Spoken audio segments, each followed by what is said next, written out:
they were a great technology of their time. They are very well. But what we do is once we get them here, we scan them and we log them and we have them forever. So what's great is that if anyone's got slides that they need or they find, send them to us. It'd be great. Oh, thank you so much, Lee. Lee's Instagram handle, where you can see loads of them, is Anonymous Photo Project, and the book is called When We Were Young, and it's out now. Yeah, and it's really rather lovely, isn't it? That is it from us from today. We'll be back tomorrow morning from 6 o'clock. Time, though, as ever, for Morning Live.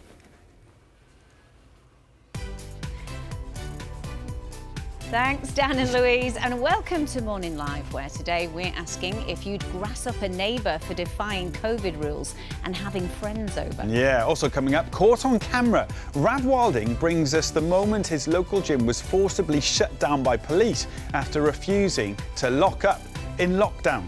But are gyms really a COVID risk? Rav investigates. And they're the dream makers loved by millions. Jay Blades and Kirsten Ramsey join us ahead of the brand new series of TV's favourite feel-good show, The Repair Shop.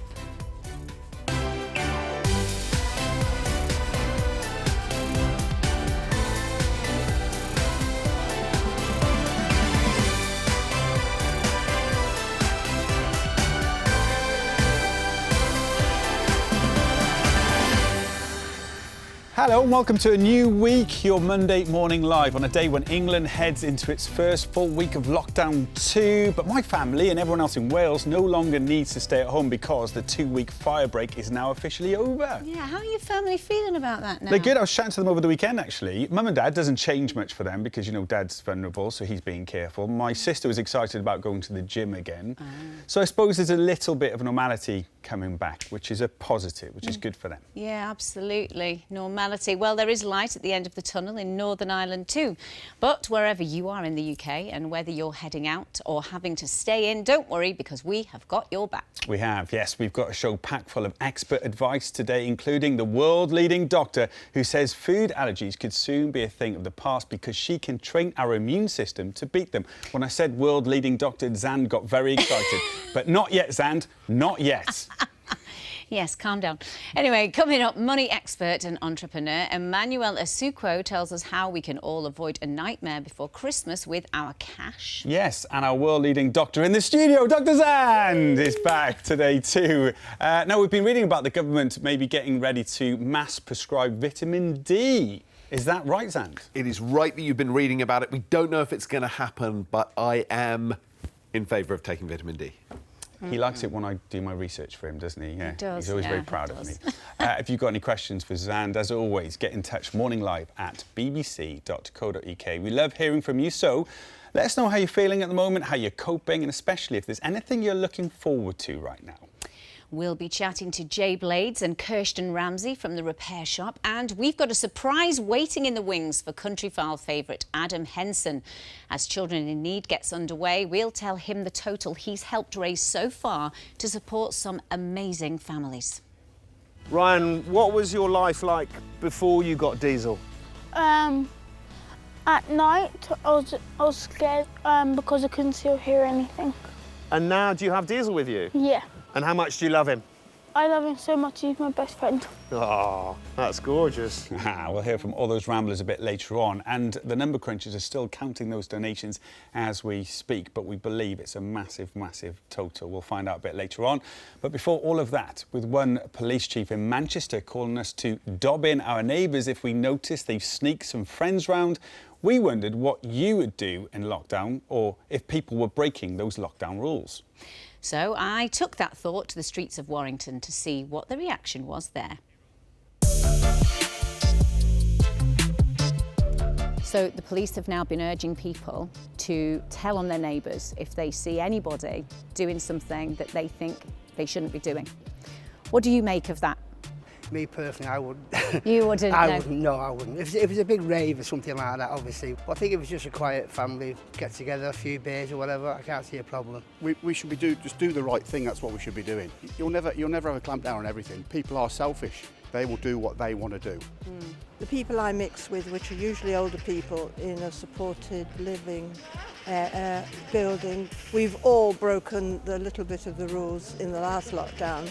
So if we'd all been reported, you know, it's just so difficult. I suppose it depends on how bad the the rule breaking is. If it was just like somebody next door and they had a couple of people, that maybe family members visiting, would that be an occasion where... I don't think I would, actually. Yeah. Probably meant to say yes, but I don't think so. Maybe if they were all drunk and banging on my wall, I might sort of think, oh, here's a good time to... It depends what was going on, basically. Like, I live in an apartment, so if there was like a big loads of kids or guys coming in, I'd just probably go and knock on the door first, you know. Do you think people would be scared of telling on them then? Yeah, I do, yeah. Yeah, with society today, I do, yeah. Yeah. You know, it's not the same as it was. The onus should not be on the civilian to report it. It creates an unhealthy environment where civilians are looking for any opportunity to snitch on the neighbours. It's not right. I wouldn't do it. Why should someone else? So in terms of the rules, do you think everybody is clear on what they can and can't do in terms of who they can and can't see? No. I think they probably are, but not in the right places anymore. I think it's got to the point where everyone's fatigued over lockdown. No one knows what's going on. The rules that they're abiding by are the ones that they think they are. So I couldn't tell you what the rules are. If you saw next door we're having a big old party, what would you do? Be intrigued. I'd be like, oh, what's going on there, Helen? Yeah. But I mean, I wouldn't report. No. I wouldn't report. Yeah, some interesting thoughts there. Weird seeing the streets so quiet as well because of lockdown. It was really quiet. I've never seen it like that before. Dr. Zhang, with your public health hat on, where are you at with the dobbing in or letting the authorities know if someone's breaking the rules at the moment? I have always loved the people of Warrington, but I love them a little bit more this morning, I have to say. I think good public health is about enthusiastic participation in clear rules that we believe in and understand. We have not become worse people in the UK since the first lockdown, which we did brilliantly. Everyone stuck to that. But the rules have become more complicated, people's lives have become more complicated, people's finances have become stretched, people have got more lonely. And so if you're feeling frustrated, rather than directing that at your neighbours, and you don't know what's going on behind closed doors, I would say direct your criticism at the institutions that have not so far delivered us a solution that is an alternative to lockdown. There are other ways of managing this than lockdown. That's the point, though, is that it's just so confusing across the board at the moment, isn't it? Thanks, Zand. And don't forget, Zand will be answering all your medical questions throughout the show, so please do get in touch if you've got a question for him. But now, for some of the 8% of UK children living with a food allergy, just leaving the house can be a really scary prospect when even the tiniest amount of trigger foods could potentially cause enormous harm. But hope is on the horizon, according to the groundbreaking specialist who says some allergies can be turned into immunities and sometimes in under 6 months. Dr. Kari Nadeau, thanks for joining us. Thank you for having me. It's great to be here. Good morning. Thank you. I mean, this is so interesting to us. I mean, you've compared living with allergies to living in lockdown. Why is that? That's right. We have to be so careful about how we conduct ourselves in COVID.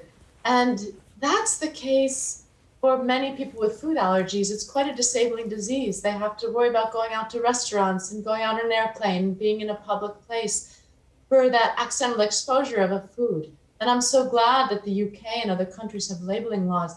But that fear is something that's part of someone who has food allergy, and that's part of their lives.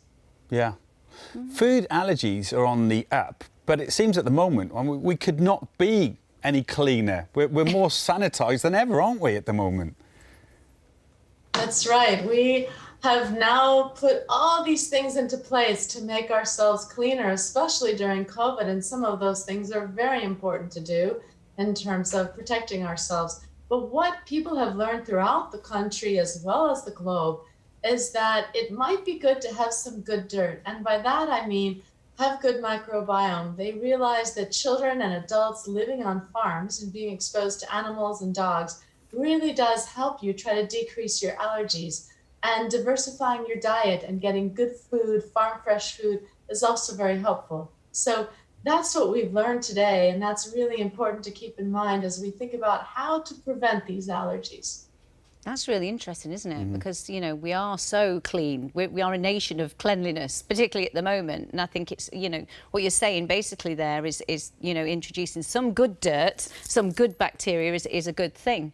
I mean, you are curing people of their food allergies. How are you doing that?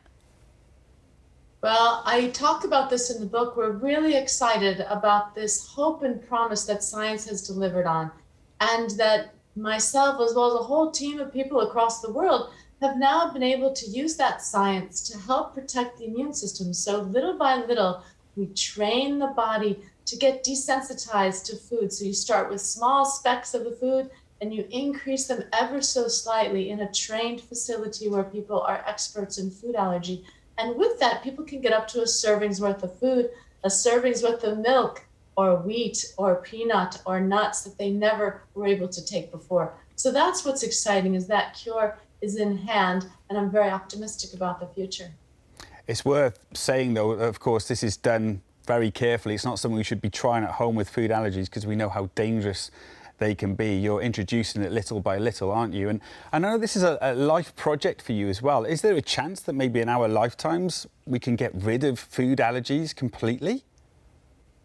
Yes, you're absolutely right. This has to be done in a doctor's office and with trained personnel. And in that, because we take it so seriously, there are many regulatory agencies that have also taken it seriously and have given fast-track status and breakthrough designation, which is fantastic. And so I do believe we were at the beginning of the end of food allergy when we wrote the book. And importantly, with that future, yes, probably about 4 to 5 years, we're going to see some very new products coming up. And not just for one allergy, like peanut allergy, but also for multiple food allergies. And that's what I'm really excited about in the future. That would be something, wouldn't it? Thank you so much for joining us on Morning Live this morning. I know it's the early hours with you. I know it's a very British question saying, what time is it? But thank you for joining us from California this morning. Thank you so much. Have a great day. Good luck with that work as well. Wouldn't it be something? Yeah. Wow, incredible stuff.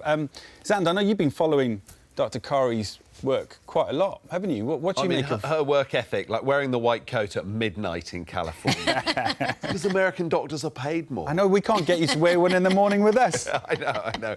No, I mean, it's really, really impressive. I think so often with stories like this, there's a bit of snake oil, there's a bit of nonsense, you know, we're going to cure a thing that's a big problem. In fact, what she's doing is really extraordinary. And as she said, I love that she said the beginning of the end. We're not there yet, but it's massively important. And of course, understanding the immune system, which is, in a way, the bit of your body that makes you, you. It's the thing that says, you know, this is Gethin, this is Kim. It's not a bacteria, it's not an invasion. It's not something foreign. Understanding how your body does that will help us understand things like COVID, because what she's looking at, the childhood immune system versus the adult immune system, is of course one of the big things in COVID, why children are barely affected at all, and it increases as you get older. So it's amazingly important work that will probably have ramifications beyond children's allergies. Yeah, it's incredible stuff, isn't it? It really is. Talking of the immune system, Zand, in the news at the moment, there's talk that the government are going to prescribe those that need it of some vitamin D. Everyone should probably be taking some vitamin D in the UK, particularly if you have dark skin, but really most of us, because we're not getting a lot of sunlight between October and March, an extra dose will help you get it. It's hard to get it from food, get it from meat, fish, eggs, liver, things like that, but in general a bit of a supplement is good. I would say it's probably the only supplement there's good evidence for. So although you may end up in your health food shop on your high street, other vitamin supplements there's much less good evidence for, but vitamin D, there's mild evidence for COVID. At least we know that lots of people who are hospitalised did have low vitamin D levels, and it's also a safe vitamin with other benefits, so it's worth taking. Lovely. You've had yours this morning, haven't you, Kim? I have indeed. Can you tell? You're on message. You're so good.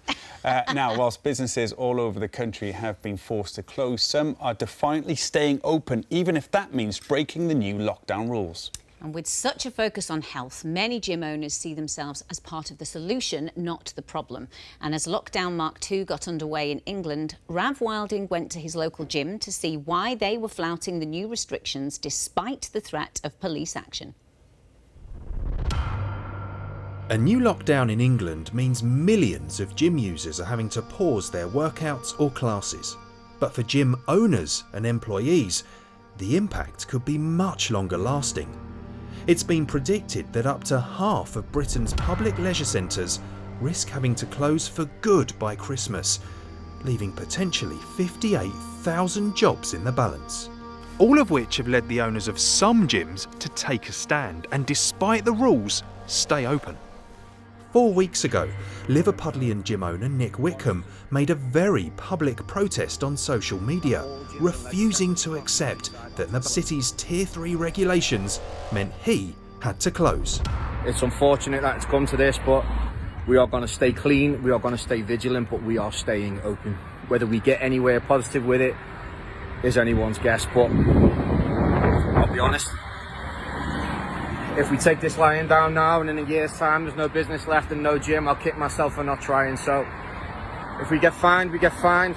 And fined he was, to the tune of £1,000.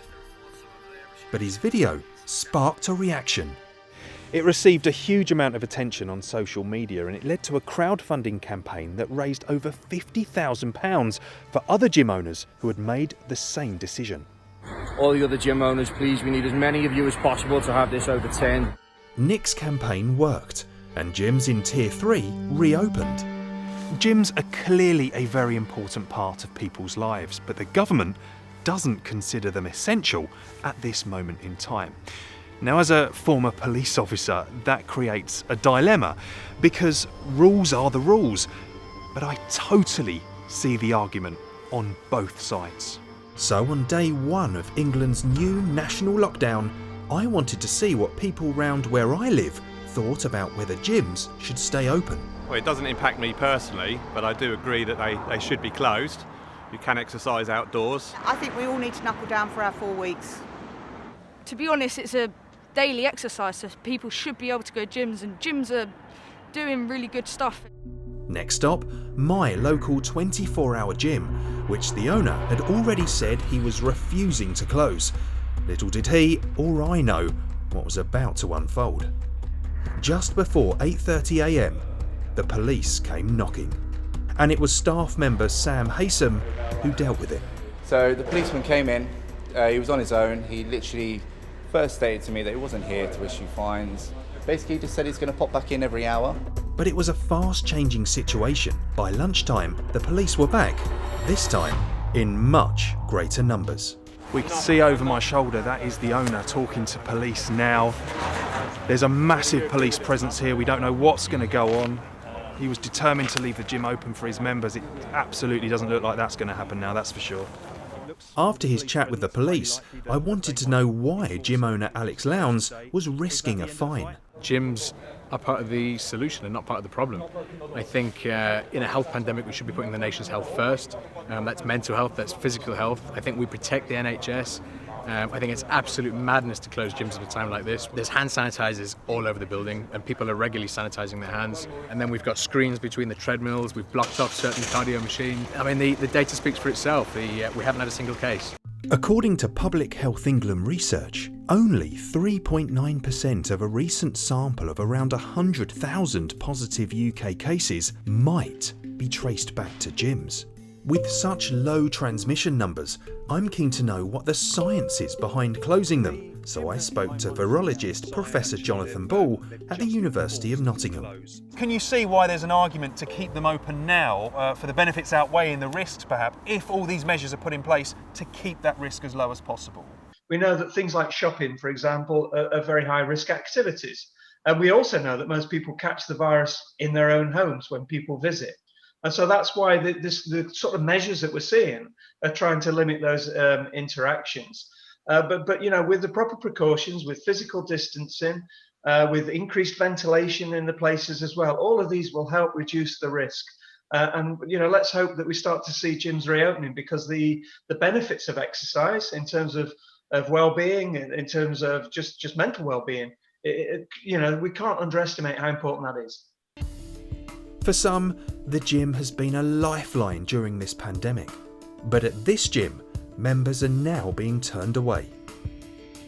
I'm type 2 diabetic, I used to be 9 stones heavier. I used to be a burden on NHS. With Amber and Alex, with their help, I lost a lot of weight. I'm off insulin. Tension gets built up in our everyday lives.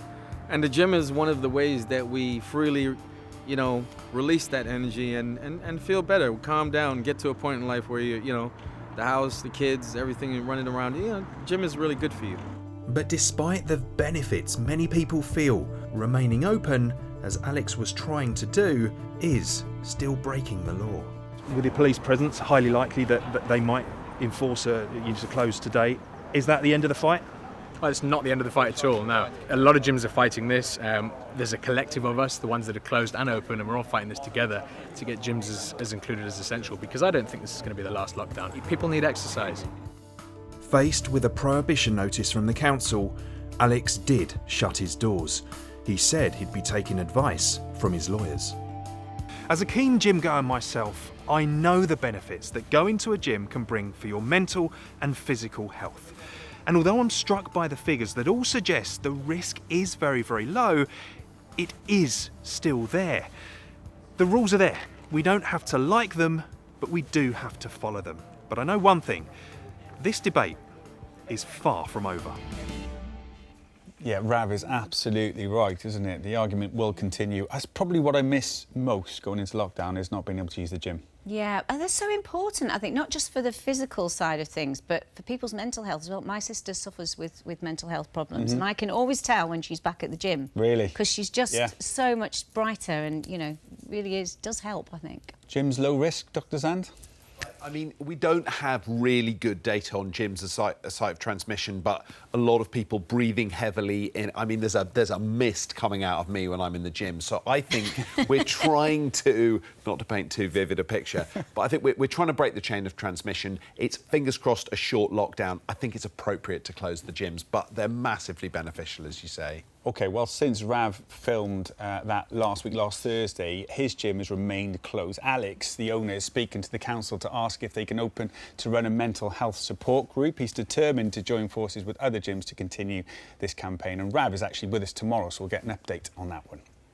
Now, fresh from the news that the repair shop will now be on our screens for at least another 3 years, J-Blades and ceramic specialist Kirsten Ramsey will be with us in about 10 minutes to talk about the launch of the brand new series. Yeah, and Jay's promised to teach us how to make our own homemade air fresheners. But before that, let's take a look at what they've got going on. A brand new series of the repair shop, which starts Wednesday night. What have you got for me? What have you got? Oh, this is brilliant. If you can ride that bicycle, I'll give you £5. I've got a feeling you're about to lose this, Jay. Will, Oh, look at him. I know he wants to have a go. See, the young ones can do it all. come on, Will. So I'll hold you up like Dom, but you've got to go by yourself. Is that all right? Okay. Ready? I can't hold him. He brought that with him on Friday. I thought it was going to take him a long time to get home. Good old Will. We'll meet the rest of the team very shortly. But a recent survey showed that 52% of UK customers are worried about how they'll afford Christmas this year, whilst 40% of us are expected to start our festive shopping this month, very soon. Yeah, very soon. So here to help us is the finance expert who thinks changing our attitude to money is the best way to avoid making any costly Christmas mistakes. Emmanuel Asukwo. Welcome to the show, Emmanuel. Thank you. Lovely to be here. It's good to see you. Yeah, it is great, isn't it? Now, listen, Christmas is the big thing. You know, everyone's kind of talking about that now. I'm even seeing Christmas trees that going up already. You know, and obviously that's a time when people are, you know, we're looking at budgeting, spending money, and particularly right now. I mean, how should we be looking at reframing our attitude? Yeah, I just always talk about the fact that a lot of the time it's emotional spending. You know, this whole Christmas spirit, we're all gathering, getting together, and almost we can spend what we like. Oh, it's Christmas. That's the saying. It's Christmas. It doesn't matter. It's Christmas. But this year, I think it definitely matters. For a lot of people, they're on furlough, so they're on 20% less than what they earned before. People have been made redundant. People are not even sure if they'll have a job once this is over. So it is a time where people have to let that go and really frame it. And when I talk about what you need versus what you want. Really focus on what you need. And I play a little game. Get all your costs on one side, Put needs, wants, line down the middle, and what you think is a need, put on the need side. What you think is a want, put on the want side.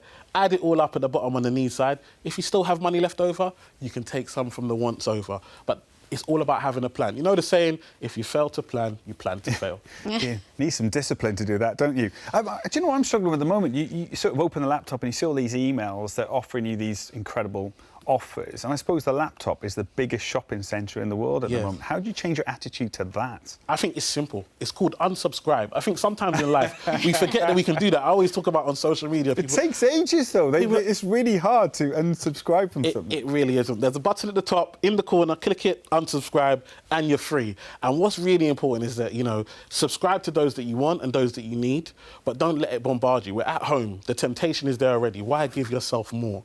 There are other things to focus on. And, you know, make Christmas this year less about presents and gifts and money and more about experience. I think this year has definitely taught us the value of life and enjoy the people around you. Company, isn't it? Do you think that's like part of the problem at the moment, though? Because obviously we are all, I find myself doing it as well, emotionally buying stuff because we want to cheer ourselves up. Yeah.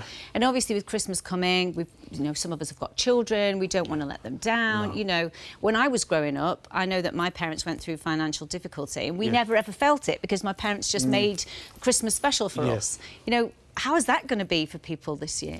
Yeah, I think also as parents, like I've got 4 kids, and I think sometimes we put more pressure on giving the kids this amazing Christmas than they even want. Sometimes, you know, you give them presents, they've got 1 or 2 and they're happy, and we've still got another 4 under the tree.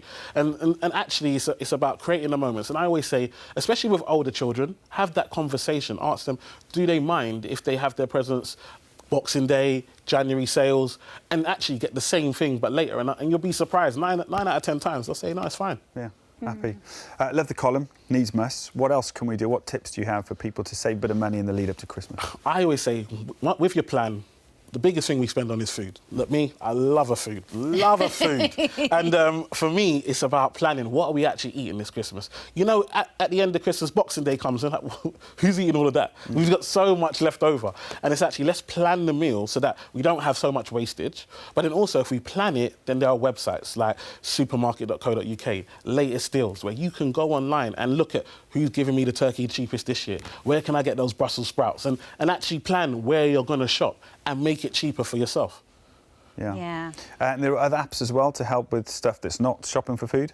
Yes. So we've got, you know, apps that help you with price tracking. You know, you get all these emails telling you this is a great deal. Well, actually, wasn't it cheaper earlier on this year? And so now you've got apps like... so they keep an eye on that for you? They keep an eye on it. You don't have to do it. Idillo, Camel. These... Camel. Listen, I don't make the names, but I know it works. And it's about... what they do is they track it and let you know what's a good price for this and where can you find the best place to get it at the best price. So are you actually getting a deal? I think another one is the discount code finding apps like Honey and Pouch, where at the end, if there's a discount available on that website, it'll put it in, so you automatically get a discount and you don't have to go and search the internet for it. It's there, use it. Can I just ask, have you told your children that they're getting their Christmas presents after Christmas this year? My children are young. They will be getting some, but my children, we've got 1 present each, and then we've got a group present. They've got a Nintendo Switch, so we'll get them a game, and they can share it. Christmas, for us, is more about the food and the family, so we'll be doing Zoom, because obviously grandparents and stuff like that. I think that's more important. Making memories. Definitely. I think that's a big important thing to remember this year. Well, thank you so much. Thank you. Brilliant advice out there. Happy Christmas. You too. And staying... It's early, isn't it? Oh, yeah, happy Christmas, Emmanuel. Anyway, staying with money. Since they started in 2015, the Countryfile Rambles have raised £7.9 million for children in need. It's an incredible effort, isn't it? And this year's Ramble was almost cancelled because of COVID, but Adam Henson and his army of loyal Countryfile viewers weren't taking no for an answer. We're in! We're in! And we're in! We're in! And I'm in. We're in! Wave, everybody! Across the country, you headed out on COVID-safe sponsored rambles wherever and however you were able. And as you played your part, so did we on our own one-to-one rambles with some truly inspirational youngsters. They really are inspirational, and to tell us more about them is Countryfile's very own Adam Henson. Good morning, Adam. Good morning. It's, I suppose, first of all, we should say, I mean, these dogs make such a massive difference to the families' lives, don't they? They really do. I mean, they're remarkable creatures. I've been born and brought up around dogs all of my life, and we have working dogs on the farm, of course. But yes, the amount of things they can do for us as individuals through so many ways. But these assistance dogs that help people who are blind or partially sighted, deaf, you know, these dogs that keep people company are just extraordinary and help in so many brilliant ways. And you were rambling with Molly and Chess, and we saw a bit of Ryan there with Diesel as well. What extraordinary characters they are. They really are, yes. I mean, Molly there, I mean, just her life was quite lonely. She was finding it very, very difficult. And then Chess came into her life, and Chess just brought so much happiness and joy. And she absolutely adores him, and, you know, it helps her wake up in the morning and get out and about. And she did brilliantly well on her ramble there. Yeah. It's amazing how much money you've raised with these rambles over the 6 years. You must be very proud of that. It is quite extraordinary, isn't it? I'm not sure what the total figure is. Are you going to reveal that for me? I'm waiting with bated breath. Should we do it now then? Should we do it? Should we have a go? Go on then. Shall we? OK. Drum roll, please. We can reveal how much this year's Countryfile Rambles have made so far for Children in Need 2020. And the total amount is £3,402,798. That is absolutely amazing. What an extraordinary amount of money. You know, during these really difficult times, the viewer are just so generous and so enthusiastic about getting out on the rambles, and people buying the calendar and entering the photographic competition. And then, of course, we've got the tea towel that's being sold at the moment as well. I mean, thank you so much to all the Countryfile viewers and everybody out there that's doing their bit. You know, wonderful that we've raised so much money between us for Children in Need. It is absolutely brilliant. That is a combination of the Countryfile Ramble, Countryfile Calendar and the tea towel sales as well so far. So. As you said, and sorry for the dance, I just got too excited there. Any excuse for you. Adam, this is a really, really difficult question to ask you, because I know you've been involved for a while, but is there a story, one story that kind of sticks out for you that really sort of, I don't know, brings it all together, the reason that we're doing this for Children in Need? Yeah, I mean, they're all incredibly moving. You know, when you watch the programme, I don't know about you, but I always cry. And they're amazingly moving stories about how Children in Need has helped families. But a few years ago, I was walking with a family, and the father had been diagnosed with motor neuron disease. And sadly, he took a turn for the worse and couldn't walk with us on the ramble. But I was with his 3 gorgeous daughters and his wife, and as you were talking about earlier, you know, they were creating memories, sort of almost ready to go into bereavement before he passed away. And so I sadly never met him, and he did die. And motor neuron is like that. You know, it's a hideous, horrible disease. And that was incredibly moving for me. Yeah, really struck a chord. And then we all know of Doddy Weir, the famous rugby player, who is suffering from motor neuron disease now as well. Yeah, and Rob Burrow as well, of course. Absolutely. Well, listen, I mean, you know, lockdown is upon us, you know, second wave of lockdown. Is it safe still to go out rambling? Can we get out there and enjoy the nature and the countryside?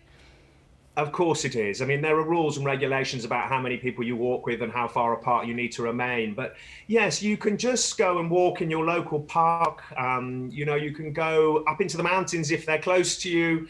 Just getting out into the countryside is so important. And, you know, if you do just go to your local park, what I would recommend, without sounding sort of too preachy, is open your eyes and ears and nose, take in the smell, see if you can identify the trees, you know, turn over a log and see if you can spot some little insects. Always put it back again, of course, because that's their home. There's some wonderful apps you can get, and we're talking about money-saving apps, but there's some amazing nature apps. So if you don't know what the trees are or the plants are, that's good. You know, you can take a photograph and it'll tell you. And you know, there's so much to learn about the wildlife that's all around us. You know, listen out for the birds and see if you can identify their songs. Well, and, Adam, you know, it's really good to get out and about. Funny you should mention about birds and identifying their songs. Kim, you've got an owl in the back garden at the moment. Yes, we've got an owl. Could you just what does the what kind of sound does the owl do? It kind of goes, ooh. Oh, what kind of owl is that, Adam? That's a tawny owl. Of course you knew. Yeah, you have. It is quite fascinating, though. Nature in the Tawny back owls are garden. very, they're sort of very territorial, and perhaps if you hoot back to it, you might see it fly over. You don't want to tease it too much, but they'll come and find out where the other hoot is coming from. Okay, I'm going to please do do that. And I've got a little hedgehog as well. I found a little hedgehog. You're going to get a job on Autumn Watch. That's I what you're am. going to do. Adam, thank you so much for your time this morning and for somehow being able to identify the owl that Kim was talking about. That's quite remarkable. And congratulations on that massive total as well for children in need. And by the way, it doesn't stop there, because if you'd like to show your support and make a donation to BBC Children in Need, you can donate any amount you'd like right now online at bbc.co.uk/Pudsey. Thank you. It is Children in Need's big night this Friday, and it's an extra special year because Pudsey is 40. Yes, 40. Crazy, isn't it? Absolutely. And for each of those years, he's been collecting cash for those that need it most. Yeah, so we've been looking back at the brilliant moments, and there are so many, but for me, I think my personal favourite has to be when Gangnam Style got the royal seal of approval.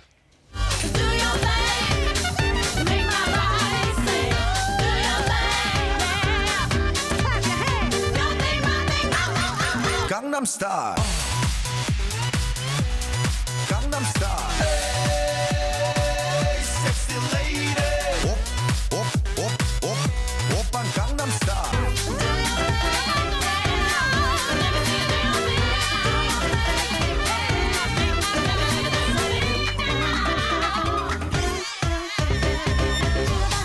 Ah, there you go, Tom Daly taking his clothes off. What more do you want on a Monday Absolutely. morning?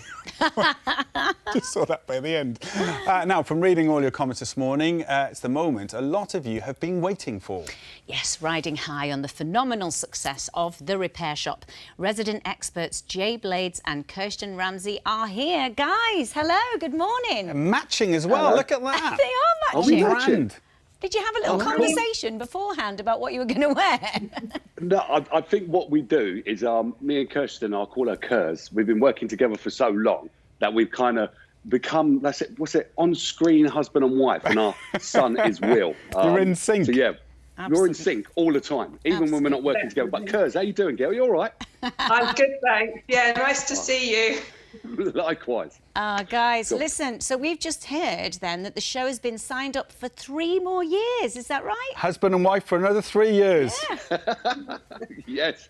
Yeah, it's really, really brilliant that we've been signed up for another 3 years. And it just means that we could do more repairs and create more memories for people. Yeah.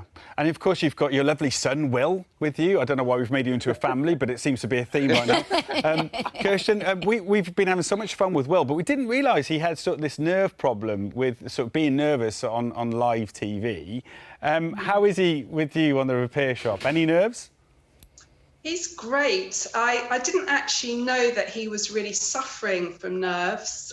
He never spoke about it. But I think when you've been working closely with someone for, well, nearly 4 years, you start to read their body language. And when I was watching him, I could see that he was actually incredibly nervous. Yeah. Yeah. He's a bit of a joker as well, Will, isn't he? Because he dressed up as Jay. Yeah, he did.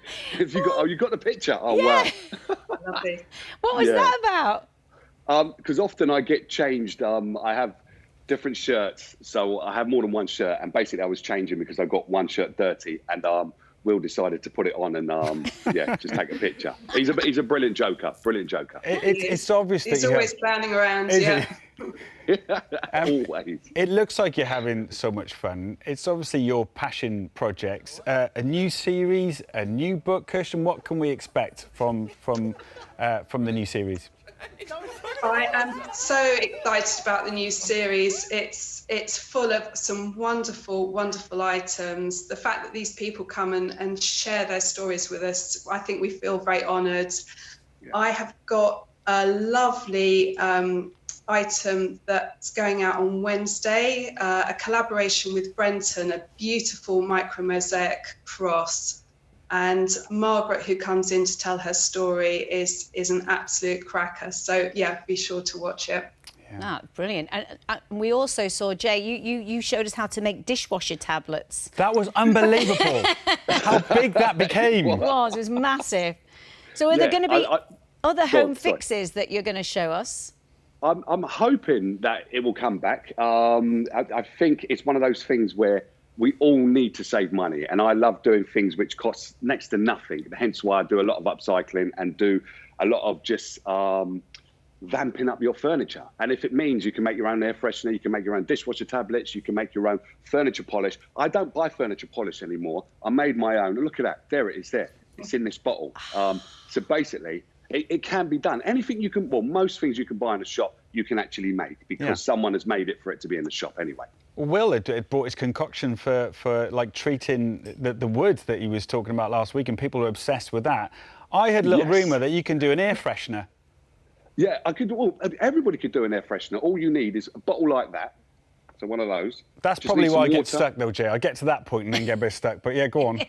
Yeah, you do. Yeah, you definitely need it. If you're going to make something, you've got to put it in something, and that's perfect.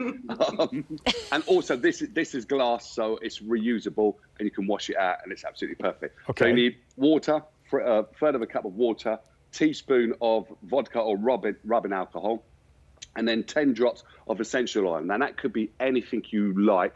My one is... Oh, my one's orange, and it is lovely. So every now and again, I just spray it around, and it just is nice. But talking about Will's concoction that he uses to go over the surfaces and clean them up, I've been working with him for 4 years, and he still hasn't told me what it is in there. I've got my own one, but he won't tell anybody what it is. So see if you can find out.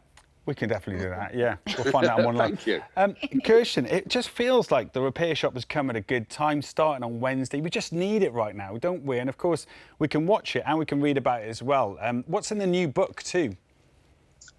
The book is just a really lovely collection of some of the items that have come in and the stories behind them, the history behind them. So it just gives you a deeper insight into the story behind the objects. So it's a fascinating read, and there's a lot of photographs in this book. So yeah, hopefully there's something for everyone there. Yeah. And it's about tapping into people's stories. You mentioned Margaret before. That's what gets me with the show. It's not just the actual work that you're doing, but it's the personal story behind it.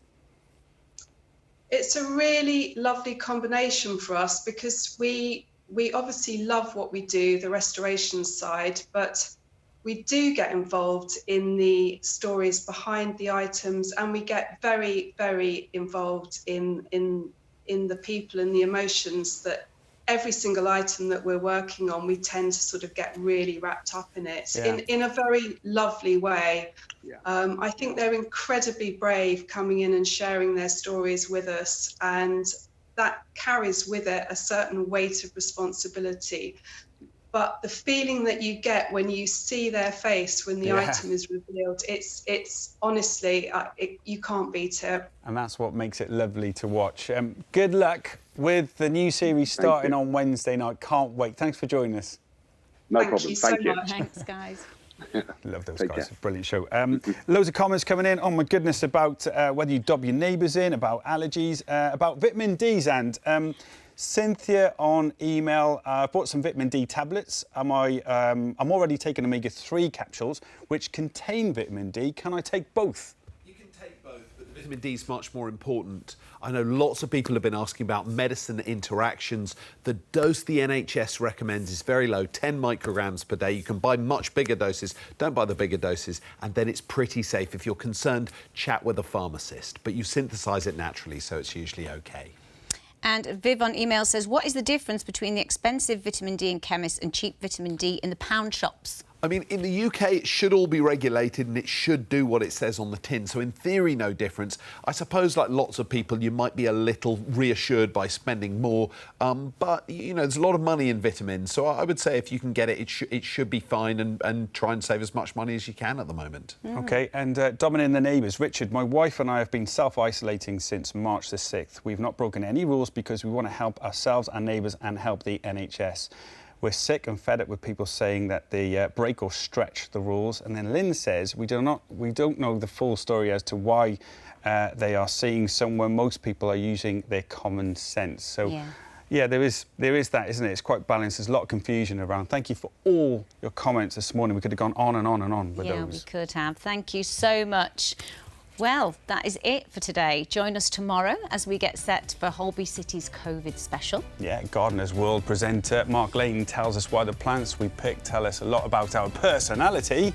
And Rav Wilding is in the studio with all the latest scams that could catch you out. And we've just realised Monday morning they haven't done the carpet, so we're going to have to hoover this now. This rug needs a hoover, doesn't it? Yeah. We'll see you tomorrow. Bye for now. It's terrible. Come on, get that bit. Do it.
I'm just waiting for a clear. Are you good?